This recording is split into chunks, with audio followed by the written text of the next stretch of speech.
So ఇప్పటి వరకు మనం first person singular plural I we, second person you, third person plural they.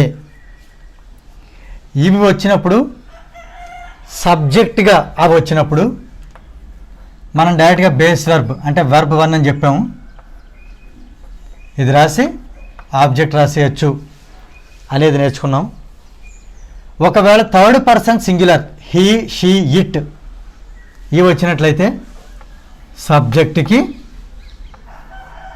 Subject as it is రాసి వర్బ్కి yes కానీ ES కానీ చేర్చి అప్పుడు ఆబ్జెక్ట్ రాయాలి. ఇది మనం 2 వేరు రూల్స్గా నేర్చుకున్నాం. ఈ 2 కలిపి ఎలా గుర్తుపెట్టుకోవచ్చు అనేది ఇప్పుడు నేను చెప్పబోతున్నాను. ఈ 2 కలిపి ఎలా గుర్తుపెట్టుకుంటాం అంటే మీరు ఒక్క విషయాన్ని గుర్తుంచుకోండి. సబ్జెక్ట్ కనుక ఎక్కువ ఉంటే, ఎక్కువ మంది వ్యక్తులైతే, సబ్జెక్ట్ కనుక ఎక్కువ మంది అయితే వర్బ్ని తగ్గించేయండి, తక్కువ వర్బ్ తీసుకుందాం. ఒకవేళ సబ్జెక్ట్ కనుక తక్కువ ఉంటే, ఇప్పుడు వర్బ్ దాని రివర్స్, వర్బ్ని ఎక్కువ తీసుకోండి. ఒక ఉదాహరణ చూస్తే ఈ ఎక్కువ తక్కువలు ఏంటో క్లియర్గా అర్థమవుతాయి. ఇది సబ్జెక్ట్, ఈ ఎక్కువ ఈ తక్కువ ఈ 2 సబ్జెక్టులు, ఈ 2 వర్బ్స్, వి ఫర్ వర్బ్. ఇప్పుడు అబ్జర్వ్ చేద్దాం. ఈ రూల్ ఓన్లీ ఈ థర్డ్ పర్సన్ సింగులర్కి మాత్రమే గుర్తుపెట్టుకోండి. అంటే ఈ ఐ అనేదానికి యు అనేదానికి, ఐ యు వీళ్ళిద్దరికీ మాత్రము ఈ రూల్ మినహాయింపు. ఐ వచ్చినప్పుడు ఇంకా మనం వెర్బ్ని ఎక్కువ తీసుకుని అవసరమే ఉండదు, యు వచ్చినా కూడా. సో నేను చెప్పబోయే ఈ రూలు ఒక ఐ మరియు యు వీళ్ళిద్దరికీ మాత్రమే మినహాయింపు. ఐ అంటే మాట్లాడేది నేను, యు అంటే వినే వ్యక్తి, మన ఇద్దరికీ తప్ప. అంటే ఐ అండ్ యు, మిగిలిన అందరికీ తక్కువ ఎక్కువ చూసుకోవాలి. ఇప్పుడు ఎలాగూ, ఫర్ ఎగ్జాంపుల్ సబ్జెక్ట్ ఎక్కువ అంటే ఇక్కడ వి అని వచ్చింది, వి. ఒక వర్బ్ తీసుకుందాం, టేక్. ఇక్కడ అబ్జర్వ్ చేయండి, వి అంటే ఎక్కువ మంది కాబట్టి, సబ్జెక్ట్ ఎక్కువైంది కాబట్టి టేక్ అనేది ఒకటే. ఇప్పుడు సబ్జెక్ట్ని తగ్గిద్దాం, అంటే ఒకే వ్యక్తిని తీసుకుందాం. వి అంటే మేము, అందులో వ్యక్తిని తీసుకుందాం. ఫర్ ఎగ్జాంపుల్ హీ అనే వ్యక్తిని తీసుకుందాం. ఇప్పుడు ఇక్కడ ఏమైంది, సబ్జెక్ట్ ఒకరే అయ్యారు. ఇప్పుడు ఇక్కడ సబ్జెక్ట్ ఎక్కువ మంది, ఇక్కడ సబ్జెక్ట్ ఒకరే అయ్యారు. ఇప్పుడు వెర్బ్ని ఎలా పెంచుతాము? Simple logic. ఒక పెన్ అయితే పెన్ అంటాం, ఎక్కువ పెన్లు అయితే పెన్స్. ఓకే, సో అంటే దీనికి ఎస్ పెడతాం. ఆ లాజిక్ని మీరు ఇక్కడ గుర్తుపెట్టేసుకోండి. టేక్ అంటే ఒకటి అన్నప్పుడు టేక్స్ అంటే ఎక్కువ అని గుర్తుపెట్టుకోండి. నిజానికి అది ఎక్కువ కాదు, జస్ట్ మనం గుర్తుపెట్టుకోవడానికి ఈజీ మెథడ్ కోసం చెప్తున్నాను అంతే. టేక్స్ అంటే ఎక్కువ అని కాదు. కాబట్టి జనరల్ మనం ఎస్ అని వచ్చినప్పుడు జనరల్గా మనం ఎక్కువ అనుకుంటాం కాబట్టి టేక్స్ అంటే ఎక్కువ వెర్బ్ అని అనుకోండి అంతే, జస్ట్ మనం గుర్తుపెట్టుకోవడానికి. సో ఇక్కడ ఒకే పర్సన్ ఉన్నప్పుడు ఎక్కువ వెర్బ్స్ వస్తాయి, ఎక్కువ మంది వ్యక్తులు ఉన్నప్పుడు ఒకటే వెర్బ్ వస్తుంది. ఇంకొక ఎగ్జాంపుల్ చూద్దాం. ఇప్పుడు మళ్ళీ ఎక్కువ సబ్జెక్ట్ ఉండేది, ఈ ఐ అండ్ యూ వీళ్ళిద్దరినీ కాదని చెప్పాను. సో ఎప్పుడు కూడా ఐ టేక్, యూ టేక్, ఇంకా వాటిలో అలాంటి మార్పు ఉండదు. ఎప్పుడు కూడా ఐ టేక్స్, యూ టేక్స్ అని మాత్రం అనవద్దు. సో ఐని యూని పక్కన పెడేద్దాం. ఇప్పుడు వీతో ఏం చెప్పాం, వి టేక్. ఇప్పుడు ఇంకోటి తీసుకుందాం, ఫర్ ఎగ్జాంపుల్ దే. దే అనేది కూడా ఎక్కువ మంది, వాళ్ళు, వారు, వారంతా అంటే ఎక్కువ మంది. ఎక్కువ మంది అన్నప్పుడు వెర్బ్ మనం ఒకటే తీసుకుందాం, టేక్ అంతే. అదే ఇక్కడ మనం తగ్గించాం అనుకోండి, వాళ్ళలో ఒక లేడీ, ఒక ఆవిడ ఉంది అంటే she takes, it takes.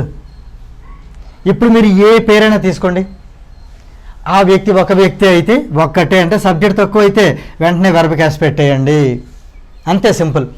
Okay, ఇప్పుడు మనం ఏం చేద్దామంటే కొంతమంది వ్యక్తుల పేర్లు తీసుకొని చూద్దాం. ఫర్ ఎగ్జాంపుల్ హియర్ మనం ఈ హీ అనే బదులు ఏదో ఒక పేరు తీసుకుందాం. రమేష్. టేక్స్ ఒక వ్యక్తే, సబ్జెక్ట్ ఒకరే, తక్కువ. ఓకే, రమేష్ అయిపోయింది. For example Suresh,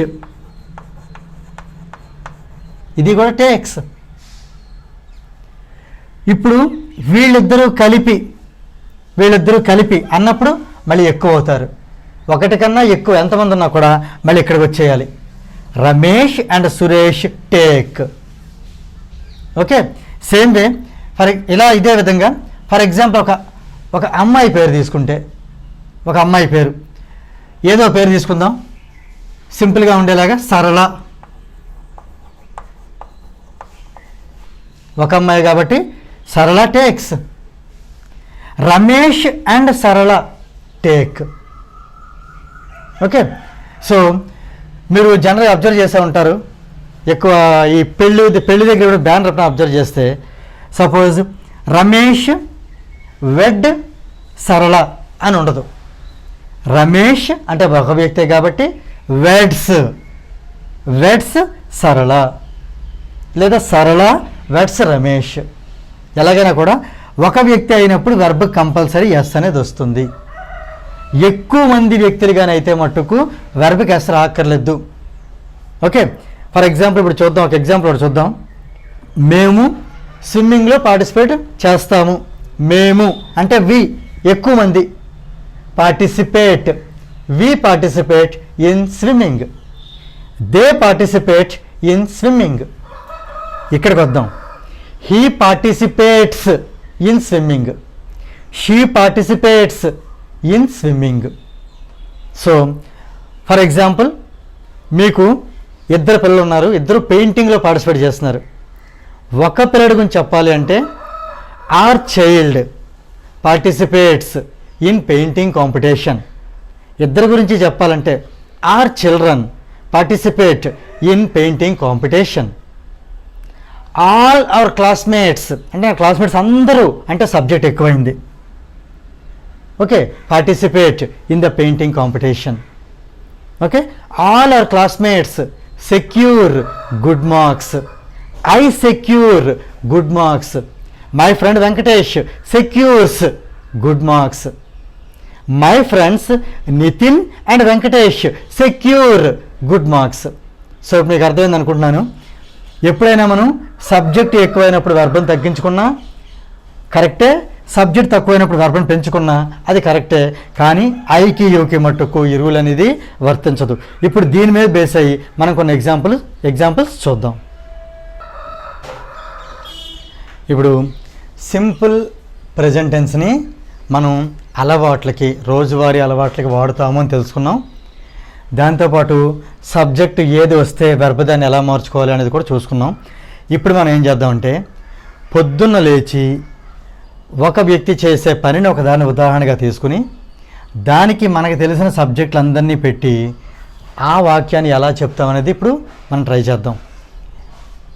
for example, నేను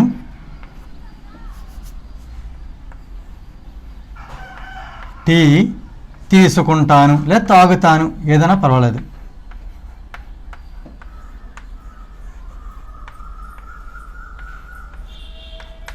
నేను టీ తీసుకుంటాను లేదా తాగుతాను. తీసుకుంటాను అంటే టేక్, తాగుతాను అంటే డ్రింక్. మనకు ఆ విషయం తెలిస్తే చాలు ఇంకా. సో ఇప్పుడు నేను టీ తీసుకుంటాను, దీన్ని ఇంగ్లీష్లో మార్చొద్దాం. నేను అంటే ఐ, తీసుకోవడాన్ని టేక్, ఒకవేళ తాగడం అయితే డ్రింక్. సో ఇక్కడ తీసుకుంటాను రాసాం కాబట్టి ఈ వర్బ్ అనేది వెంటనే రావాలి కాబట్టి here I take tea. I take tea. ఇప్పుడు ఇంకో ఎగ్జాంపుల్ చూద్దాం. మీరు కాఫీ తీసుకుంటారు.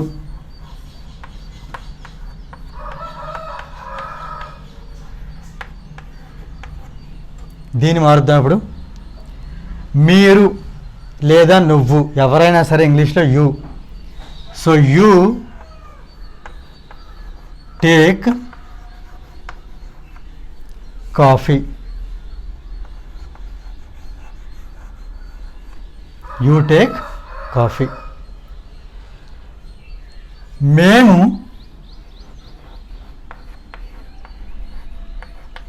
పాలు అంటే మిల్క్ తాగుతాము.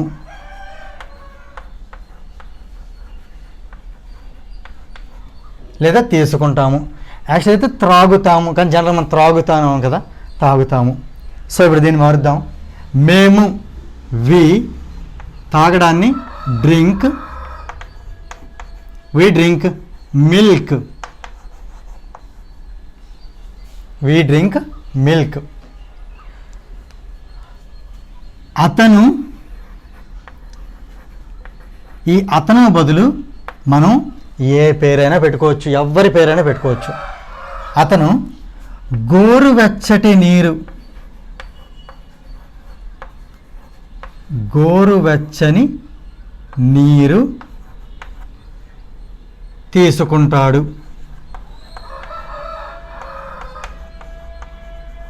తీసుకుంటాడు లేదా త్రాగుతాడు అనుకుందాం.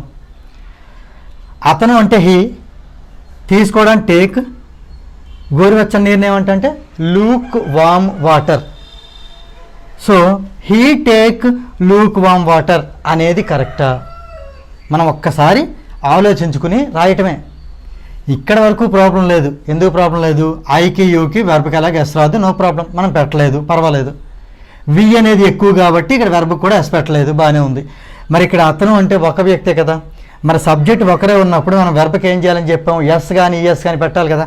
తీసుకోవడం అనేది టేక్ అయితే, తీసుకోవడం టేక్ అయితే మరి దానికి ఎస్ పెట్టాలి కదా. కాబట్టి ఇప్పుడు దీన్ని ఏమంటాం? హీ తీసుకోవడాన్ని డ్రింక్స్, తీసుకోవడం టేక్స్, హీ టేక్స్. గోరువెచ్చని నీరు అంటే Luke warm water. Luke warm water. Luke warm water. ఇప్పుడు మనం ఏదో ఒక పేరు తీసుకుందాం. ఫర్ ఎగ్జాంపుల్ పద్మజ అనే ఒక అమ్మాయి లేదా ఒక మహిళ, ఒక లేడీ, పద్మజ అనే అమ్మాయి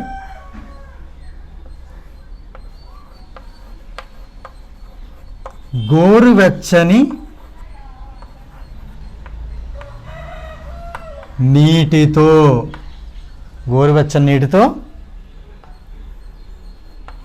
తేనె, నిమ్మరసం, గోరువెచ్చని నీటిని తేనె నిమ్మరసం లతో కలిపి తీసుకుంటుంది.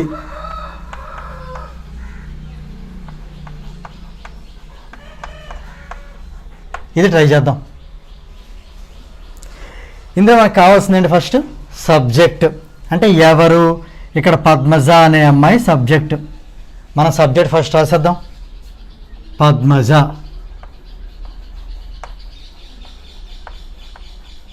ఓకే. గోరువెచ్చని నీటిని లేదా గోరువెచ్చని నీటికి, ఆ నీటిని తేనె నిమ్మరసంతో కలిపి తీసుకుంటుంది. తీసుకోవడాన్ని టేక్. కానీ పద్మజ అనే అమ్మాయి ఒక అమ్మాయి కాబట్టి టేక్స్. ఓకే. పద్మజ టేక్స్. ఏం తీసుకుంటుంది అమ్మాయి? గోరువెచ్చని నీరు అంటే లూక్ వామ్ వాటర్.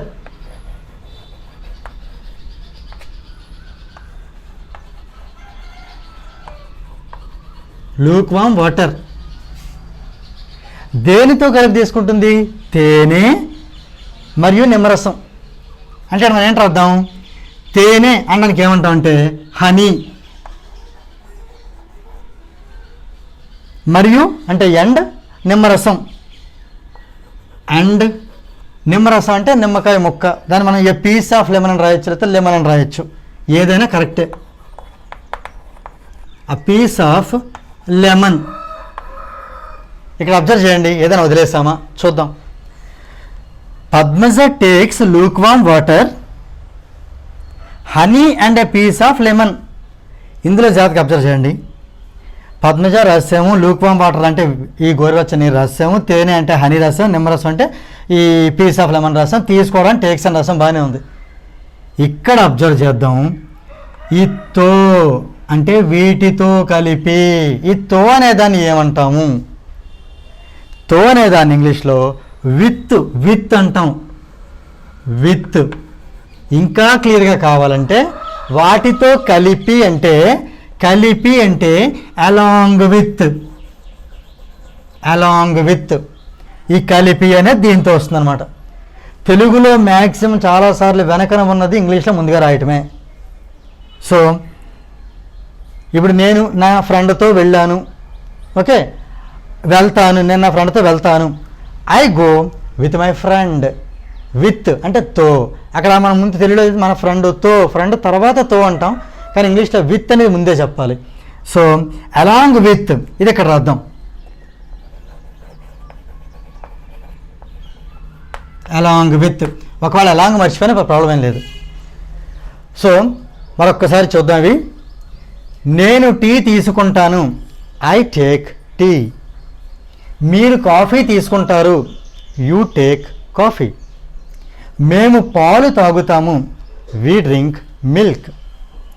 అతను గోరువెచ్చని నీరు తీసుకుంటాడు, he takes lukewarm water.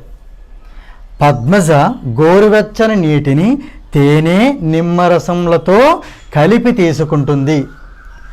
Padmaja takes lukewarm water along with honey and a piece of lemon. So ఇలా మీరు కూడా రోజు చేసే పనుల్ని కొద్దిగా ప్రాక్టీస్ చేస్తూ ఉంటే మనం నేర్చుకోవడం అనేది సులువు అవుతుంది.